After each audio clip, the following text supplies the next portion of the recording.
नमस्कार, मैं अशोक कुमार पांडे। स्वागत है आपका टीसीएच पर। हाजिर हूं इजराइल, फलस्तीन, Lebanon, Iran, Syria, Middle East और इसके बहाने सारी दुनिया की खबरें लेकर। सबसे बड़ी खबर आई है अमेरिका से, और अमेरिका से जो ये खबर आई है ये बड़ी मजेदार है। इसको जरा रुक के सुनिएगा। एक तरफ ट्रंप ने कल ट्रुथ एक सोशल मीडिया प्लेटफॉर्म है जैसे ट्विटर है, जब ट्विटर से सस्पेंड कर दिया गया था ट्रंप का अकाउंट तो वो ट्रुथ पर चले गए थे। ट्रुथ पर एक लंबी पोस्ट लिखी है और उस पोस्ट में जो लिखा है उसका लब्बो लुबाब यह है कि अगर फलस्तीन, अगर गजा, अगर हमास सारे के सारे होस्टेजेस को तुरंत रिलीज नहीं करता है तो उसके बाद कहर बरपा होगा, सबको मार डाला जाएगा, वगैरह वगैरह वगैरह। यह बयान आया है। दरअसल हुआ यह था कि जो होस्टेजेस की फैमिली है, अमेरिकन होस्टेजेस की फैमिली है, जो रिहा हुए हैं वो भी और जो नहीं रिहा हुए हैं वो भी, वो पहुंचे थे अमेरिका के पास और उनसे बातचीत करते हुए यह बयान दिया था जो उसने बाद में ट्रुथ सोशल पर लिखा। अब यह एक चीज हो गई। अब आपको ले चलता हूं दूसरी चीज की तरफ। कल अमेरिकन मीडिया को संबोधित करते हुए जो राष्ट्रपति भवन की प्रवक्ता होती हैं, वहां पर व्हाइट हाउस की प्रवक्ता होती हैं, उन्होंने कहा कि हमास के साथ हमारी सीधी बातचीत चल रही है। हमास के बनने के बाद से लेकर आज तक यह पहली बार है जब अमेरिका के राष्ट्रपति के रिप्रेजेंटेटिव्स हमास के साथ सीधी बातचीत कर रहे हैं। हमास का भी इस पर रिएक्शन आया, और कहीं तो नहीं लेकिन अल मायदीन में छपा हुआ है, और अल मायदीन का जो ये रिएक्शन है, जो हमास ने रिएक्शन दिया है, उसमें यह बताया है कि हमें खुद बड़ा आश्चर्य हुआ कि अमेरिका के ऑफिशियल हमसे बात करना चाहते थे। उन्होंने हमसे बात की और बात 2 अमेरिकी होस्टेजेस के रिहाई पर हुई। इसके आगे सीजफायर वगैरह पर ज्यादा बात नहीं हुई। अब आप कल की मेरी बात याद कीजिए, जो मैंने कहा था कि यह सारा तमाशा जो चल रहा है वो इस बात के लिए चल रहा है कि किसी तरह से होस्टेजेस को रिहा कर दिया जाए और फाइनली जो कुछ होगा उसमें किसी ना किसी तरह का सीज फायर एक्सटेंशन होगा। तो ट्रंप एक तरफ कहते हैं कि अगर तुरंत रिहा नहीं किया गया तो कहर बरपेगा, और दूसरी तरफ ट्रंप के लोग, ट्रंप के ऑफिशियल सीधे हमास से बात कर रहे हैं, यानी उनको इजराइल के ऊपर भरोसा नहीं है। इस बातचीत में इजराइल का कोई भी बंदा शामिल नहीं था। रहा सवाल ट्रंप की धमकी का, तो मैं आपको थोड़ा पहले की बात याद दिला दूं। ज्यादा पुरानी नहीं है, 10-15 दिन पहले की बात है, जब रिहाई हुई थी और कुछ अगवा किए हुए जो इजरायली वापस लौटे थे वो बड़े कमजोर लग रहे थे।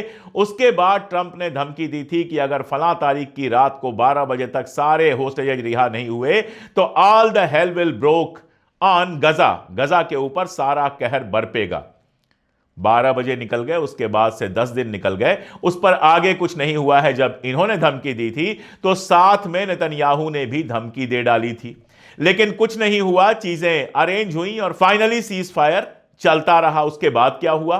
उसके बाद यह हुआ कि नेतन्याहू ने वापस करने से मना कर दिया, यानी वहां से 6 लोगों को छोड़ दिया गया। इन्होंने कहा हम फलस्तीनियों को नहीं छोड़ेंगे, क्योंकि वो बड़ा पॉम्प एंड शो कर रहे हैं जब किसी को छोड़ रहे हैं। माथा चूमने वाला जो केस हुआ था और सारा कुछ हुआ था। उसके बाद भी क्या हुआ? 2 दिन और लगा, डबल करके इजराइल ने फलस्तीनियों को छोड़ा और उसके बदले में गजा के लोगों ने, यानी कि हमास ने 4 लोगों की लाश इजराइल को सौंपी। अब इजराइल यह चाहता है कि यही वाला सीज फायर आगे बढ़ता रहे, यानी उसके होस्टेज वापस आते रहें, लेकिन लंबे cease fire, final cease fire की कोई बात ना हो। अब इस चक्कर में फंस गए हैं अमेरिका के 2 लोग जो अगवा किए हुए हैं, जो अगली बार में छूटने थे। ट्रंप बैक चैनल से हमास के साथ बातचीत कर रहा है उनको छुड़वाने के लिए, और फ्रंट चैनल से धमकी दे रहा है। और धमकी भी क्या है उसको जरा गौर से पढ़िए। ऐसा नहीं है कि वो कह रहा है मैं अमेरिकी आर्मी भेजूंगा, वो कह रहा है कि इजराइल को जिन जिन चीजों की जरूरत है हमास से मुकाबले के लिए, वो सारा कुछ मैं अवेलेबल कराऊंगा, जिससे इजराइल वहां पर जेनोसाइड कर सके, जिससे इजराइल वहां पर लोगों को मार सके। सवाल यह है कि क्या अब तक अमेरिका ने वो सारा कुछ अवेलेबल नहीं कराया है? क्या अमेरिका ने हर तरह के हथियार, बम और सारे कुछ दिए नहीं हैं? क्या उनका इस्तेमाल आम लोगों को मारने के लिए हुआ नहीं है? यह सब तो पहले ही हुआ है। और यहीं पर एक और बयान आपको सुना देता हूं, एक और बयान आपको पढ़वा देता हूं। आज ज्वाइन किया है जो इजराइल के नए आर्मी चीफ बने हैं, हलेवी को हटाया गया है और उसकी जगह पर जो इजराइल के नए चीफ बने हैं आर्मी के, आईडीएफ के, बेसिकली उनको आज ज्वाइन कराया गया। ज्वाइन करने के बाद जो उन्होंने बयान दिया, जो प्रेस से बात करते हुए अपना बयान दिया, उसमें 3 बहुत इंपॉर्टेंट चीजें हैं। तीनों को बड़े गौर से सुनिएगा। पहली बात तो उन्होंने साफ की कि हमास इज नॉट डिफीटेड, यानी हमास को अभी तक हराया नहीं गया है, यानी अब तक जो दावा नेतन्याहू कर रहे थे वो दावा गलत है। हमास अभी भी है और लड़ रहा है। पहली बात तो यह है। दूसरी बात उन्होंने कहा है कि return of the hostages is our moral duty, यानी जो अगवा किए हुए लोग हैं, जो होस्टेजेज हैं, उनको वापस लौटाना हमारी नैतिक जिम्मेदारी है, हमारी मोरल ड्यूटी है। हमास पहले ही क्लियर कर चुका है कि वापस लोग तभी लौटेंगे जब सीज फायर आगे बढ़ेगा। अगर सीज फायर आगे नहीं बढ़ेगा तो इनका लौटना बहुत मुश्किल होगा। अब इन दोनों को मिला के आप गौर से समझ लीजिए। मैं अगले पे आता हूं। अगला पॉइंट उन्होंने जो कहा है वो ये कि 7 अक्टूबर का जो प्रोब हुआ था, जो जांच हुई थी 7 अक्टूबर की, उसको फिर से जांच कराई जाएगी, उसको चेक किया जाएगा कि उसमें क्या गड़बड़ियां हैं, क्या नहीं है। अब यह कहानी अपने आप में मजेदार है। कल मैंने आपको बताया था कि शिन बेट, जो वहां की सुरक्षा एजेंसी है, उसने जांच की थी और जांच करने के बाद कहा था कि 7 अक्टूबर जो हुआ उसको रोका जा सकता था और उसको नहीं रोक पाने के लिए पॉलिटिकल लीडरशिप जिम्मेदार है, यानी बिना नाम लिए हुए कहा कि नेतन्याहू जिम्मेदार है। अगर नेतन्याहू चाहता तो 7 अक्टूबर को रोक सकता था। अब एक षड्यंत्र थ्योरी, एक कॉन्स्पिरेसी थ्योरी लगातार चलती रही है, इस तरह के बयानात आते रहे हैं जिसमें यह कहा गया कि इजराइल खुद चाहता था, नेतन्याहू खुद चाहता था कि 7 अक्टूबर जैसी कोई घटना हो ताकि उसके बदले में गजा पर जेनोसाइड किया जा सके। यह कितनी सही है कितनी गलत है मैं नहीं जानता, लेकिन शिन बेट ने अपनी जांच में पाया कि पॉलिटिकल जो हमारी लीडरशिप थी उसको 7 अक्टूबर रोकने के लिए जो जो करना चाहिए था वो उसने नहीं किया। अब इसी रिपोर्ट को जांच करने की बात कर रहे हैं जो नए आईडीएफ चीफ हैं, और नेतन्याहू पहले ही शिन बेट के खिलाफ अभियान चला रहे हैं क्योंकि उनके नाम पर कालिक पुत रही है। हारीत जो वहां का अखबार है, थोड़ा लिबरल टाइप का अखबार है, उसने इस खबर की हेडिंग दी है नेतन्याहू डर्टी वार अगेंस्ट शिन बेट, यानी नेतन्याहू शिन बेट के खिलाफ, जो इजराइल की ही डिफेंस एजेंसी है, उसके खिलाफ डर्टी वार चला रहे हैं, गंदा युद्ध चला रहे हैं। और जब यह कहा जा रहा है, जब नए आर्मी चीफ ये कह रहे हैं कि 7 अक्टूबर की जो जांच हुई है उसकी जांच होगी, उसको चेक किया जाएगा, तो बहुत क्लियर है कि यह नेतन्याहू के खेल का हिस्सा है। इसके अलावा एक और खेल खेल रहे हैं नेतन्याहू। जो उनके जस्टिस मिनिस्टर हैं, न्याय मंत्री हैं लेविन, उन्होंने प्रक्रिया शुरू कर दी है वहां के एजी को हटाने की। एजी मतलब समझ लीजिए वहां की चीफ जस्टिस, जिनको माना जाता है कि नेतन्याहू के खिलाफ उन्होंने टफ फैसले दिए हैं और नेतन्याहू के खिलाफ कागज जो लीक हुए हैं, इंफॉर्मेशन जो उनकी मिनिस्ट्री से लीक हुआ है, प्राइम मिनिस्टर ऑफिस से लीक हुआ है, उस पर लगातार मुकदमा चल रहा है। जब यह वार नहीं शुरू हुआ था तो भी वो लगातार न्यायपालिका के खिलाफ अभियान चला रहे थे, जिसको लेकर वहां काफी गुस्सा था। इसके बाद वार शुरू हो गया, गुस्सा दूसरी तरफ मुड़ गया, नेतन्याहू गद्दी पर बने रहे। लेकिन जो ही थोड़ा वार शांत हुआ है, फिर से उनके खिलाफ जांचें शुरू हो गई हैं, और जिसमें वहां की जो एजी हैं उनका बहुत बड़ा रोल है। तो अब जज को ही हटाने का खेल चल रहा है। नेतन्याहू बहुत सारी मुश्किलात में एक साथ फंसे हुए हैं। अभी एक पोल हुआ है, जैसे अपने यहां एग्जिट पोल होता है, कभी आज तक, कभी कोई और चैनल कराता रहता है, वैसे वहां भी एक पोल हुआ है, और इस पोल की जो रिपोर्ट छपी है वो टाइम्स ऑफ इजराइल और जेरूशलम पोस्ट जैसे अखबारों में छपी है, जो जायनिस्ट अखबार हैं, जो इजराइल के अखबार हैं। ये किसी दूसरे अखबार की कटिंग मैं नहीं लगा रहा। इसमें क्या लिखा है? इजराइल के 60% लोग चाहते हैं कि नेतन्याहू गद्दी छोड़ दे, यानी 60% लोग, आधे से ज्यादा इजरायली नेतन्याहू के खिलाफ हो चुके हैं। मतलब बहुत साफ है कि अगर आज के दिन इलेक्शन होता है और इलेक्शन वहां पर ड्यू है, इलेक्शन टाला इसलिए जा रहा है क्योंकि जंग चल रही है और लगातार कहा जा रहा है कि जंग की हालात में इलेक्शन कराना ठीक नहीं है, लीडरशिप चेंज करना ठीक नहीं है, तो जंग के बहाने से लगातार नेतन्याहू की कुर्सी बचाई जा रही है। वरना हालात ऐसे हैं कि अगर आज के दिन इलेक्शन हो तो नेतन्याहू बुरी तरह से हारेंगे। जो विपक्ष है वो लगातार हावी हो रहा है, लगातार सवाल उठा रहा है। अगर होस्टेजेस के सवाल पर ही हम देखें तो जो होस्टेजेस की फैमिली हैं वो लगातार नेतन्याहू के खिलाफ प्रदर्शन कर रही हैं। जो वहां की संसद है, नेसेट है, उसके अंदर ये लोग घुस आए थे और काफी रकस हुआ था। तो सब मिला जुला के नेतन्याहू को कैसे भी अपनी कुर्सी बचाए रखनी है, इसलिए वो कैसे भी जंग को जारी रखना चाहता है। ट्रंप इस बात को समझ रहा है। ट्रंप सपोर्ट की बात लगातार कर रहा है, लेकिन अगर बैक चैनल से वो हमास से बात कर रहा है, इसका सीधा मतलब है कि वो पूरी तरह से नेतन्याहू के ऊपर भी भरोसा नहीं कर रहा है। बयान चाहे जो भी दे नेतन्याहू को खुश करने के लिए, अमेरिका में जो नेतन्याहू के सपोर्टर हैं, जो बहुत सारा पैसा वैसा खर्च करते हैं आईपैक वगैरह टाइप के, उनको खुश करने के लिए चाहे बयानात वो कैसे भी दे रहा हो, लेकिन उसके बयानात को कितना सीरियसली लिया जा सकता है, इस बात को समझने की बहुत जरूरत है। और वो इसलिए है कि इसके पहले भी वो एक बार धमकी दे चुका है और तब भी वो धमकी कोरी धमकी साबित हुई। मैं ये नहीं कह रहा हूं कि धमकी उसकी कोरी है, उसका ख्वाब है कि गजा को रिविएरा में तब्दील किया जाए जहां पर वो डांस करे। अभी जब इजिप्ट प्लान लेके आया, मैंने आपको बताया कि कैरो में जो समिट हुई थी, उस समिट में अरब मुल्कों ने जो प्लान सबमिट किया था, जिसमें 4.5 लाख करोड़ से ज्यादा की रकम लगनी थी अगले 10 साल में गजा को फिर से तैयार करने की, उसको पहले नेतन्याहू ने रिजेक्ट किया। नेतन्याहू ने तो एक ही बहाना बनाया, उसने कहा कि इसमें हमास का जिक्र नहीं है। लेकिन अमेरिका ने जो रिजेक्ट किया उसको, उसमें दो बातें कही। पहली बात तो यह कहा कि वहां जो हालात हैं उसमें नागरिकों का रहना संभव नहीं है, यानी उसका कहना है कि पहले जो गजा के लोग हैं उनको वहां से हटाया जाए और उसके बाद रिकंस्ट्रक्शन का प्लान किया जाए। और दूसरे में उसने भी हमास का जिक्र किया है कि एक ऐसा गजा सोचा जाए जिसके अंदर हमास ना हो। अब हमास, मैं आपको बता चुका हूं, सबके गले का कांटा है। यहां तक कि जो अरब मुल्क गजा को फिर से बनाने की कोशिश कर रहे हैं या बात कर रहे हैं गजा को फिर से बनाने की, वो गजा के ऊपर कोई एहसान नहीं कर रहे हैं। उनकी सारी मुश्किल यह है कि वाकई अगर गजा के लोगों को वहां से निकलने पर मजबूर किया गया तो दो तरह के हालात पैदा होंगे। पहली बात तो गजा के अंदर बहुत भयानक लड़ाई होगी, इतनी आसानी से लोग छोड़ेंगे नहीं। और दूसरी बात कि अमेरिका या इंग्लैंड उनको बसाने के लिए तैयार नहीं है। वो कहां बसेंगे? टर्की में बसेंगे, जॉर्डन में बसेंगे। नेतन्याहू ने तो यहां तक कहा था कि सऊदी अरब एक बड़ा मुल्क है, वो सारे फलस्तीनियों को अपने यहां बसा सकता है। यानी सऊदी अरब पे नजर है, जॉर्डन पे नजर है, इजिप्ट पे नजर है। और अगर इन इलाकों में फलस्तीनी आते हैं तो जाहिर है हमास के सपोर्टर भी उनके साथ साथ आएंगे। फलस्तीन में यह अलग अलग कर पाना बहुत मुश्किल है कि कौन हमास का सपोर्टर है कौन नहीं है। और हमास को भूल भी जाइए, अगर फलस्तीनी आते हैं तो ऐसा नहीं कि वो गजा को हमेशा के लिए भूल जाएंगे। उनकी लड़ाई जारी रहेगी। ड्रोन का जमाना है, ड्रोन से हमला करेंगे, किसी और तरीके से हमला करेंगे और इसका बहाना बना के उनके मुल्कों पर कल को इजराइल अटैक कर सकता है। इसके अलावा वहां की सोसाइटी में दिक्कतें पैदा हो सकती हैं, क्योंकि सोसाइटी जो है वो तो फलस्तीन के साथ है। इन सारे मुल्कों की जो जनता है उसका एक बड़ा हिस्सा फलस्तीन के साथ है। तो वो अगर इनके साथ आता है तो यहां तो सरकारें बदल सकती हैं। यहां जो शाही ताज पहने बैठे लोग हैं वो शाही ताज पलट सकते हैं। सीसी की सत्ता जा सकती है, जॉर्डन के शाह की सत्ता जा सकती है और सऊदी अरब में भी बहुत कुछ तमाशा हो सकता है।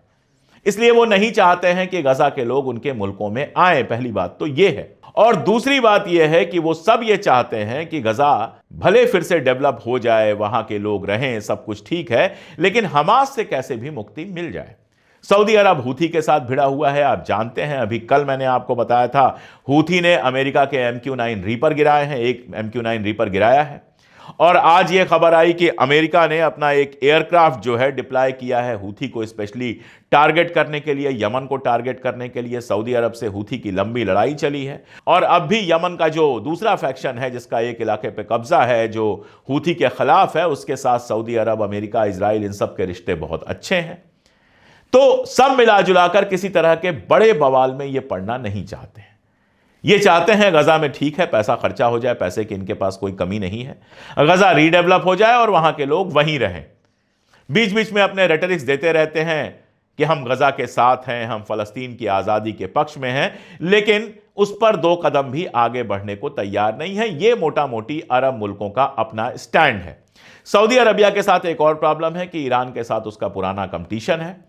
अब रेजिस्टेंस जब ज्यादा मजबूत होता है, जब हिजबुल्लाह भी बहुत मजबूत था, हूथी भी था, और सीरिया में जब ईरान का अच्छा खासा असर था बशर अल असद के समय में, तो जाहिर तौर पे सऊदी अरब के सामने एक बड़ी चुनौती ईरान था। अब उसको लगता है असद चला गया। आप देखिए लेबनान के प्राइम मिनिस्टर भी कल आए थे।